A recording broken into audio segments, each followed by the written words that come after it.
นี่เป็นต้นลิ้นกวางครูบาอาจารย์สายป่าแนะนำว่าถ้าเจอเขาก็ใช่เลยล่ะมันคือป่าดิบแล้งเป็นไม้เลื้อยขึ้นไปสูงเลยอันนี้เยอะเลยเป็นพืชสมุนไพรด้วย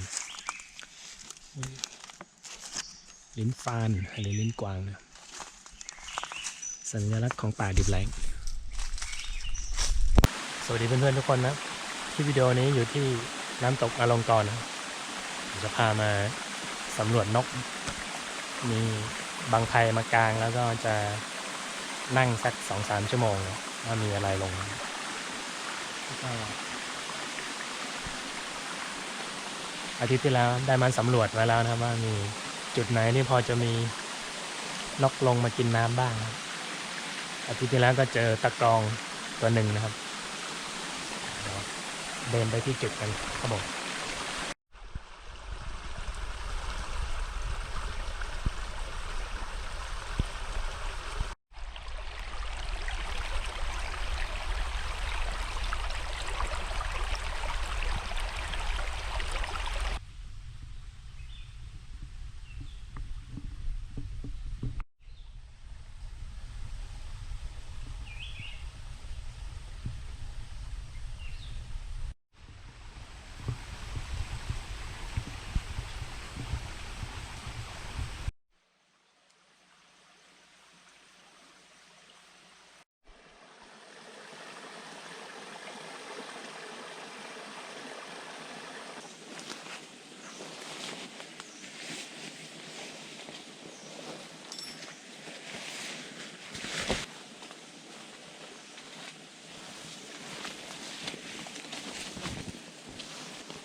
ไม่ได้ถือเก้าอี้มาด้วยนะ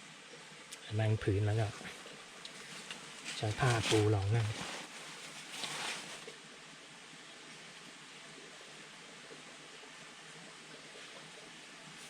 มีพวกนกกระจิตบินมาวนอยู่นิดนึง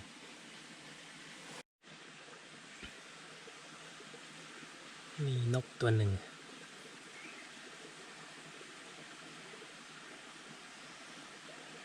อยู่ในพุ่มไม้ดูไม่ออกเลย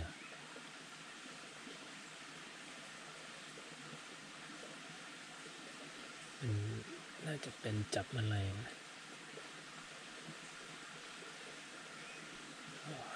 คงเล่นน้ำอยู่ข้างหลังโขดหินมันไปแล้วก็วันอาทิตย์ที่แล้วที่มาสำรวจก็มาเดินคนเดียวนะก็ขับรถมาจากบ้านประมาณ30 นาทีก็เดินจากน้ำตกลงมาเรื่อยๆเจอตะกองนะแล้วก็ริม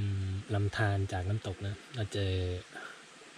รอยเขี่ยหากินน่าจะเป็นพวกนกกระลางก็เจอพวกมันเป็นฝูงใหญ่ๆ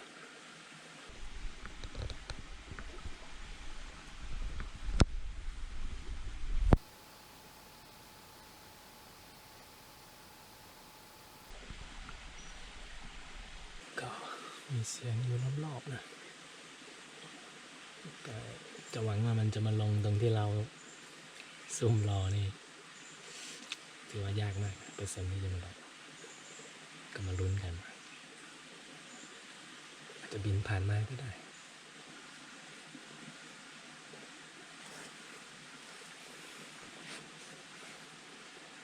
ยังเงียบอยู่นะครับแต่เสียงน้ำไหลเลยลำธารนะยังไงถ้าไม่เจอก็คงต้องมาซ้ำอีกวันหลังนะก็เปลี่ยนจุดไปจุดที่มีน้ำตื้นแล้วก็น้ำน้อยๆสักหน่อยก็จะนั่งเฝ้ามันตรงนั้นนะก็วันนั้นก็ดูไว้2 จุดนะครับจุดหนึ่งตรงที่มีน้ำซึมขึ้นมาอยู่บน ทางนะก็วันนั้นที่มาสำรวจก็เจอพวกนกประหลอดมันขึ้นมันกำลังลงกินน้ำแล้วก็บินขึ้นไปสังเกตได้ว่าถ้าจุดที่มีนกประหลอดลงนะมันมักจะมีนกลงตามมานะถ้าจุดนี้ไม่มีอะไรก็คงมาซ้ำอีกวันหลังก็เหตุผลที่เลือกจุดนี้ก็เจอรอยเขี่ยบนพื้นดินใกล้ริมน้ำก็ตอนนี้เดินเข้ามาก็มาเจอฝูงของนกกระลังหัวงอกแล้วก็เจอไก่น่าจะเป็นไก่แล้วมันดูไม่ทันก็แตกหนีไปก่อนก็หวังว่ามันจะมาเพราะว่าอากาศเย็นนะถ้ามาก็คงจะตอนค่ำๆแต่เราคงอยู่ไม่ถึงนะ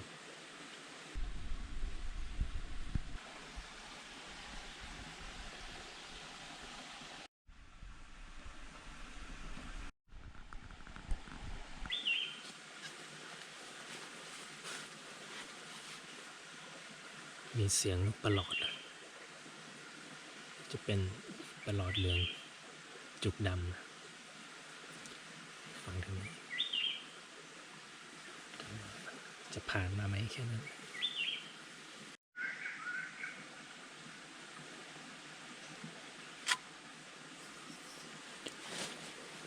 เสียงฝูงกระลังหัวงอกมีโอกาสจะได้เจอตัวหากินมาบนพื้นดินนะมาทางนี้นะหรือเปล่าไม่รู้นะ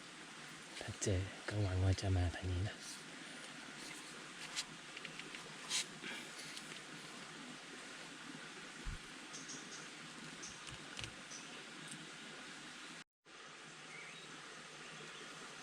11:30ใกล้หมดเวลาเหลืออีกสักครึ่งชั่วโมงก็เดินออกไป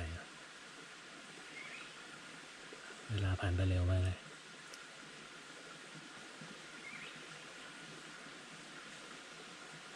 คงต้องไปนั่งเฝ้าบ่อน้ำซับเล็กๆตรงนั้นวันหลังนี้จุดนี้ไม่มีเลย เงียบสนิทก็จะเก็บบางไพแล้วก็เดินสำรวจจุดที่เราจะมาในครั้งหน้าเป็นจุดน้ำซับเราเดินไปดูด้วยกันแล้วจุดนี้ก็ไม่มีใครหากินผ่านมาเลยนะก็คงไม่ใช่จุดที่มันลงประจำจะไปดูจุดอื่นนะเดินสำรวจเล็กน้อยนะกลับบ้านกัน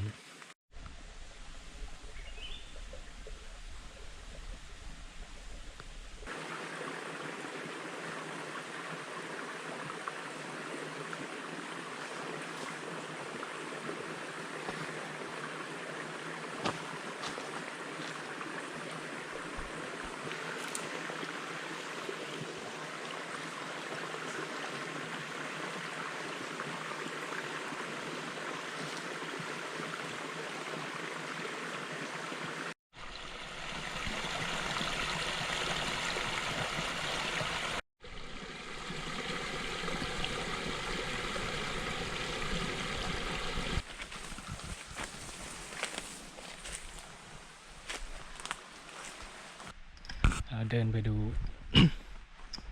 จุดที่2ที่ดูไว้แต่จะไม่ได้นั่งวันนี้จะเป็นอาทิตย์หน้าอาทิตย์ถัดไปที่ว่างจุดเมื่อกี้ก็ถือว่าไม่พบอะไรมันก็ไม่มานั่นแหละไม่เป็นไรอดทนรอจะได้เจอกันบ้างละ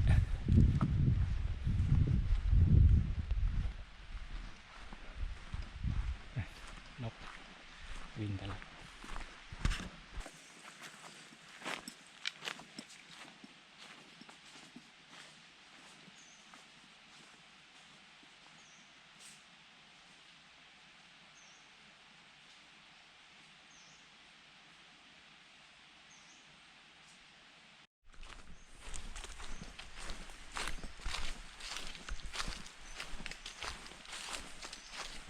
ถึงแล้วจุดที่เป็นน้ำซับมีเสียงนกอยู่นะ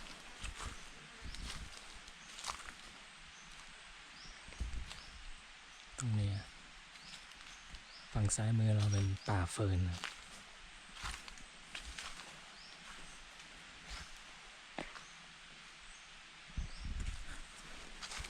มีน้ำซับซึมออกมา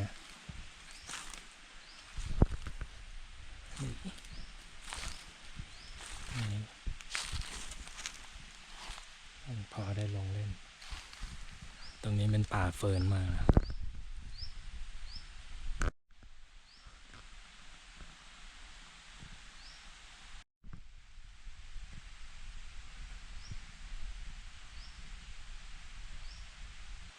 ข้างหน้าของจะมานั่งตรงนี้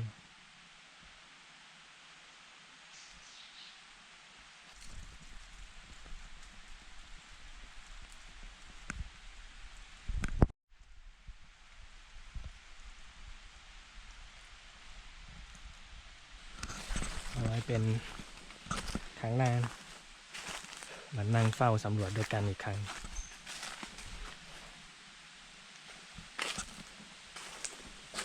มีนกเยอะได้ยินเสียงมันเยอะยังไม่ได้เจอจุดที่มันจะลงจริงๆเดินสำรวจไว้ก่อน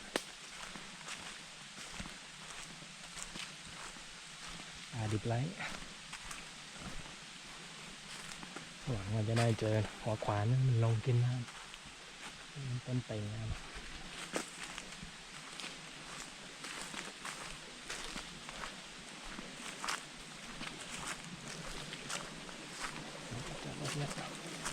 เงียบมาไม่มีใครมาเลยเป็นเช้าวันจันทร์